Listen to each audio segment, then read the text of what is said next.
तो भैया सबको जय श्री राम। स्वागत है आपका आपके भाई रुद्राक्ष मैक्स में।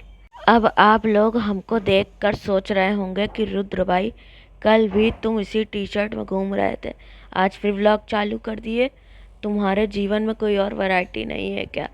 तो चच्चा बात ऐसी है कि हमारी किडनी हो गई है बिल्कुल सरकारी दफ्तर के बाबू जैसी। हफ्ते में 2-3 बार घूस लिए बगैर चलबे नहीं करती।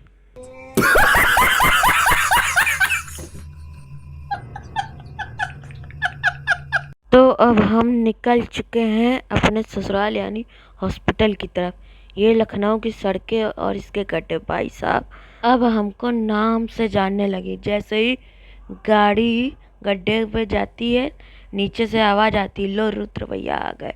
अस्पताल के गेट हमको वैसी ही फीलिंग आती है जैसी दूल्हे को जयमाल के स्टेज पर आती है।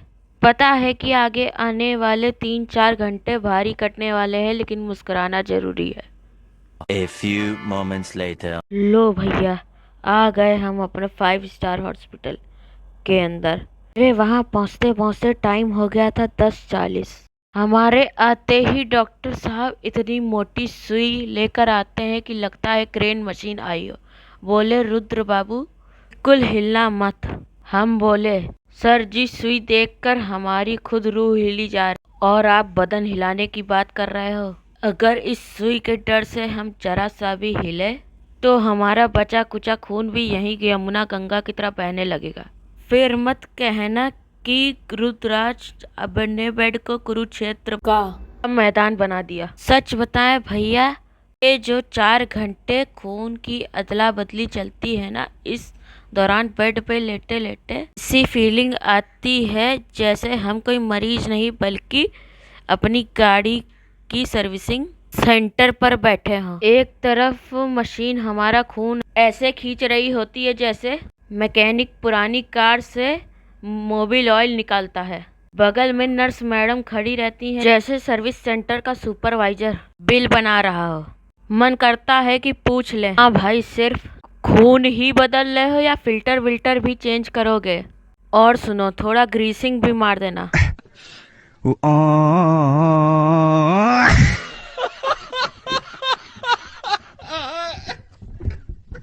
कमर जाम हो रही है। ऐसा लगता है जैसे हमारा डायलिसिस नहीं मिस्त्री भाई की गाड़ी को पूरा खोल खाल कर चमका रहा है।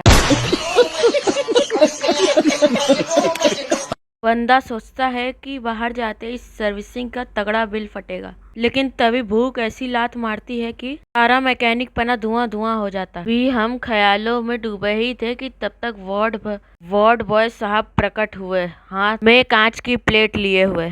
ऐसे आ रहे होते हैं जैसे हाथ में ओलंपिक का मेडल लिए हैं।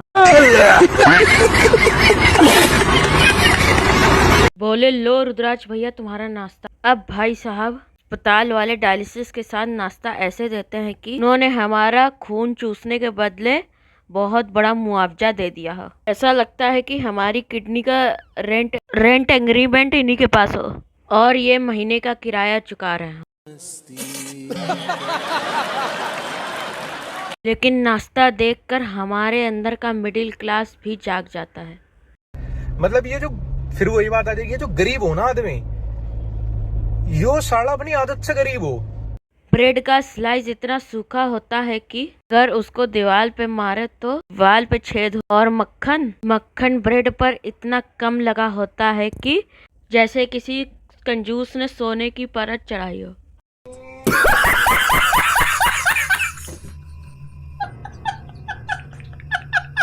अब यहाँ से असली सर्कस शुरू होता है चच्चा।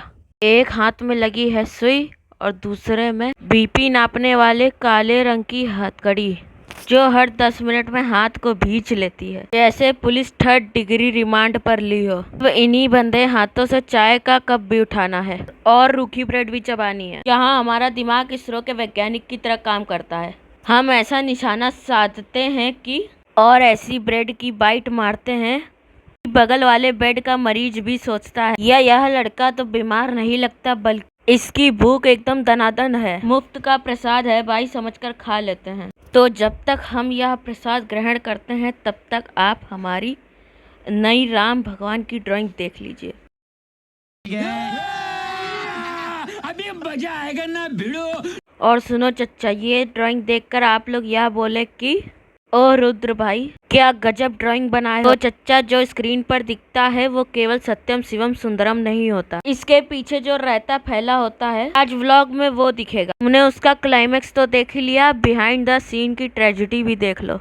अगर उस कड़क ड्राइंग को देखना चाहते हो तो ज्यादा दिमाग मत लगाओ, नीचे डिस्क्रिप्शन पे लिंक दिया है, वहां से जाकर देख लो। और हाँ, जब ड्राइंग देख ही रहे हो तो फिर उसको लाइक सब्सक्राइब भी कर देना। अब हम मिलेंगे तुमसे 2 घंटे बाद जब डायलिसिस खत्म होगी।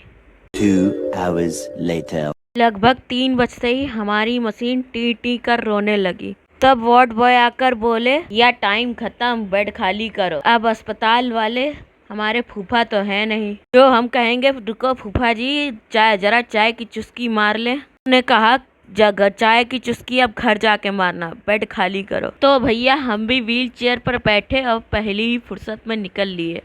अब आप लोग सोच रहे होंगे, लो रुद्र भैया अस्पताल से निकल कर कहाँ गायब हो गए। चच्चा, हम कहीं गायब नहीं हुए थे, हम निकल लिए थे अस्पताल के से घर के लिए, क्योंकि जो मजा घर की चाय में है वो बाहर कहाँ। A few minutes later. तो लो हम पहुंच गए अब अपने घर।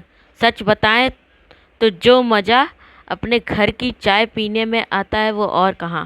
घर पहुंचते ही हमारे ऊपर फिर से फटा दवाओं का परमाणु बम, जिसको देखकर हम कतई ना घबराए, आखिर रिस्कर्स हैं हम। Moral of the story is, चाहे जितनी भी कठिनाइयाँ हो हमें बकैती करती रहनी चाहिए। क्या बात है सर, क्या बात है सर, क्या बात, ये बात है। कैसा लगा आज का व्लॉग? अगर आपको यह व्लॉग जरा सा भी पसंद आया हो तो कमेंट में जय श्री राम लिखे। और वो अगर आपको हमारी बकैती पसंद आई हो तो वीडियो को लाइक बटन दबा दबा के फोड़ देना, और वो लाल वाला सब्सक्राइब बटन जरूर दबाना। मिलते हैं अगले व्लॉग के में, तब तक के लिए जय श्री राम।